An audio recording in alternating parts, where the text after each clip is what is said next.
We are at the Living Epistle Church on 3816 Merwin Avenue, and we just wanted to give a review of what has gone at this place with the utter destruction of the Living Epistle Church. And we have with us several of the members of the congregation who wanted to be a part, to weigh in on how they feel about what has happened to their sanctuary, and that nothing, absolutely nothing, has been done to help alleviate this problem. Why don't we just go down the line and everybody just tell your name and how long you've been. What is your name? My name is Sister Elaine Johnson. And how long have you been a part of this congregation? 9 years. 9 years. 9 years. When you first came to this sanctuary, how did you feel when you first came? Loved it. What did you love about the sanctuary? I loved the way the building looked. It was very nice, and there was a place that we wanted to be forever. You know, we wasn't intending for this to happen. We didn't think this would ever happen to our church, and this is sad. We don't like it at all. It is sad, and we know the city was responsible for a lot of this, but they don't care. They don't care. And we come here every Sunday to have our service. Every Sunday. Every Sunday, huh? And this is so sad. I don't even like coming on the front of our church anymore. I like to come in from the back way. And I don't even when I came here today, it hurts me just looking at this. It hurts. How long have you been a part? What is your name? No, Mary Preston. Okay, and how long have you been a part of this congregation? For 9 years. 9 years, Yeah. okay. And I think you share her sentiments about what's been going on, and how did you feel when it first? I mean, what were you doing? How did you first find out about this devastation here at Living Epistle Church? Well, I used to come over and clean, and I used to see a lot of the things out here with pumping the water. And our pastor informed us later on that there was a sewage problem, and eventually the foundation was weakened, and we couldn't no longer have services up there. And I thought it was very bad.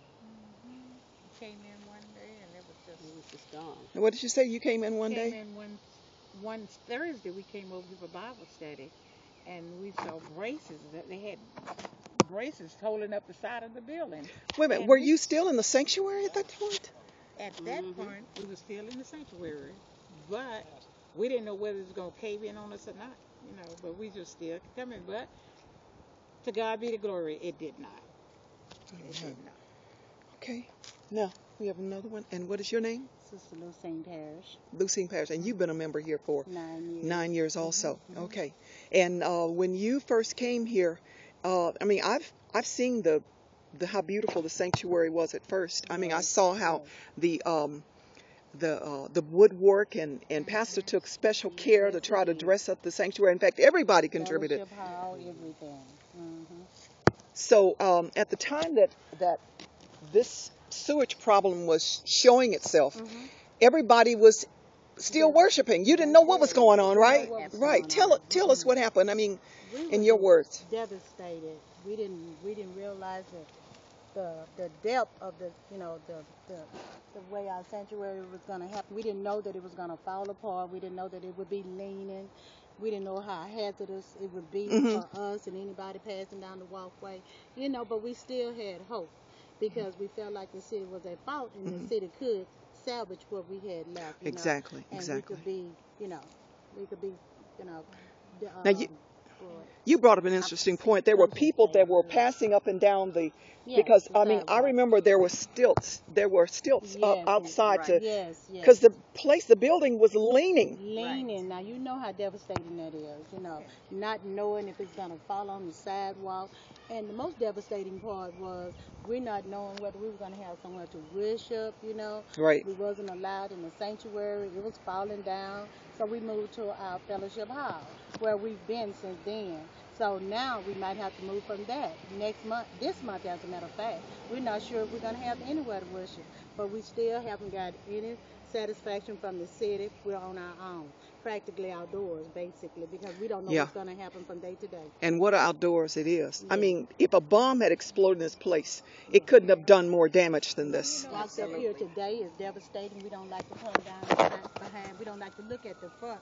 Whereas if we had a beautiful edifice, you know, Yeah. we had somewhere to go. We enjoyed each other. We enjoyed everybody's company. We're like a small family, you know. So with this going on, we don't really know what's going to happen. Everybody's kind of sad because we don't know if we're going to have a church. You know what I'm saying? So all you got to do is look at the Living Epistle sign. We were so proud of that sign we were just, because this is our home. You know, I had been at another church for years and years, but when I came here, I was at home. All our family, Yeah. we get here, we don't want to leave. We're just like one happy family. So this is what we see now. I wish I had a before and after picture of this sanctuary, you know, but unfortunately I don't. And you know, you remember the city brought out a machine and had it out there for so many months.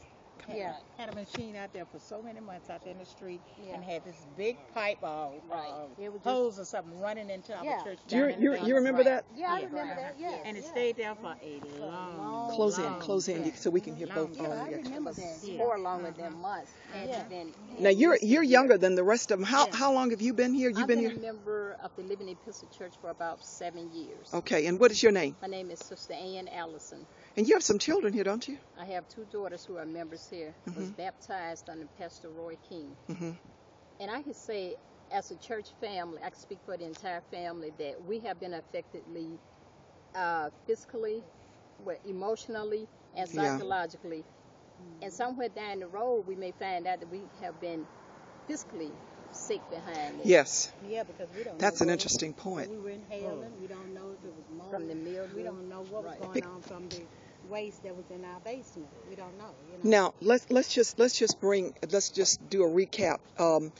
When you talk about the physical impact on the congregants, on the people in the congregation, that's really interesting because Pastor Roy King Sr., who is the senior pastor here, says that the city dumped sewage in the basement of this edifice 5 separate times. Yes. Of course, they pumped it out, but you know, sewage is sewage. You know, it doesn't leave just because you call it out. And you've got sewage clinging to the wood. Now, what? I'm correct me if I'm wrong, but water is absorbed into wood. Well, sewage is absorbed into wood also. So even though they pumped it out, Pastor, even though they pumped it out, Sets up mildew. it's still there. It's still there, and that's bacteria. Right, and it's in the air, and we're inhaling that. Yeah. Is this untreated sewage, Pastor? Yes. Okay, Pastor, this is raw sewage. Yes. This is untreated, bacteria-laden, parasite contaminated raw sewage that is pumped into the basement of this edifice 5 separate occasions, and it's set there for what, a day or two? Sometimes 2 days. It just depends on whenever we would come here and, you know, smell the odor. We would know right away what it was, and we would call, and the city would always send somebody out to clean it out, and they would pay the bill. But when come time to take care of the damage that was done, they said it was not their fault. Yeah, that's it. Yeah. But even though the judge did rule in our favor, that the city would award us at least $150,000 for the damage they had done here, and after the award, then the mayor he appealed to the circuit court, and the circuit court reversed the decision, and they said it was prejudice. And now here we are without a sanctuary, with a very damaged building, and as been said, in several days, a week from now, we're subject to have to move out of the fellowship hall that's in the back of the church where we've been holding our services down for 5 years, and thank God for the fellowship hall. But now it looks like we're going to have to vacate that part of the building, and we just have not been able as of yet to get all the funds together that we need to build the new sanctuary. So here we are, and we know that is wrong, what the city of Shreveport has done to us, and especially to God's church. That's right. And That's to right. the members of this church. From an article that was cited in 2010 in the Shreveport Sun in Shreveport, Louisiana, you cited that you were given assurances by the mayor of the city of Shreveport that he would cooperate in correcting this devastating situation. What has been his response? Well, he have not responded. Really, I haven't talked with him concerning the matter, maybe once, and we were cut off by phone. But when he did respond, he said, I had the wrong understanding about things, and I don't find where I'm going to work with you all. I don't see where I misunderstood that at all. Right. But I mean, these you both were were his speaking words. English, so Yeah, we you were understood. speaking English. Right. But those were his words without me asking him. He volunteered to tell me this. And after the fact, this is the result. But however, he doesn't care to see us now for some reason. He seemed to look the other way, to go the other way whenever we meet. Now, Pastor, and all of you, now that you are, I know there's something else about this situation, because it's kind of a never-ending story here of problems and challenges to this congregation, that you're going to have to vacate this facility. That's what I heard, because you're not going to be able to get insurance on I mean, who would insure this? I mean, come on. Who's going to insure this? So nobody's going to do. So there's a possibility you're going to have to vacate and you're going to have to move into something that's clearly inadequate to your needs. Clearly inadequate. And it's just so sad that this is the house of the Lord looking like this. Yeah. You know, this is sad. When we come to this house, we're supposed to be walking in here in a beautiful place. Right. Like we did when we first got here. This is sad. Who want their home to look like this? God's home not supposed to look like that. But being a church family and a close church family as we are, we love each other. Yeah. So when we get to where we are now, where we have our services, we all just put our best foot forward and we do the best that we can, because we need to worship, and this is our worshiping place. Right. We're about to lose this place, and we don't want to lose our fellowshipping with our family. Right. You know what I'm saying? Because this is our family. We've been together a long time through trials and tribulations, and we would hope that God would keep us together in a facility that we can have our services in. So in a sense, this devastation has left Living Epistle, shall we say, homeless? Basically. Yes. Okay. How is it? And you are Mr. Lynn Thomas. Okay. And been a member here about 6 years. And how how did you feel when you first came here? I mean, how did you feel? What brought you to this lovely family? Roy King, and he was so nice. I started out being the groundkeeper. And then I met Well, you don't have much grounds to keep now. Yeah. Me and my family, that's what we come. And we love it. And the sanctuary is so beautiful.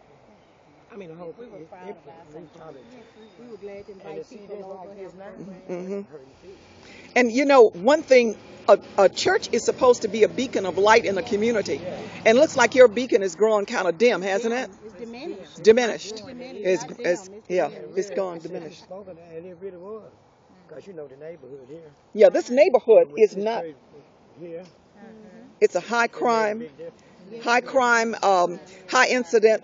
I mean, you hear the police cars in the neighborhood all the time, but Living Epistle stayed here because you wanted to make a change. And you were making a change because people were coming to the programs, and you were affecting the young people in the community. In fact, I think Pastor Roy even made a plea to make sure they didn't sell liquor down at the store, because you were making a real change in this community except for this. How did this devastation affect your worship? I mean, what did it do to your worship? I know, we call to persevere and to be warriors in the Lord's name, but it does affect you. How did it affect you? It really does. And I think it really does something to a lot of people seem to be a little bit depressed, because coming to church and not knowing whether we'll have church here next Sunday or whatever, it's depressing, And some of the members I see it's taking its toll on them.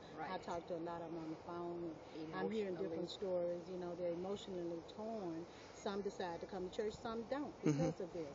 You know, you have to have a place to go where you can be comfortable, relaxed, in a loving atmosphere. And if you got a problem going, that's even in your home. If you got a problem, you can't be yourself. So if you're worrying about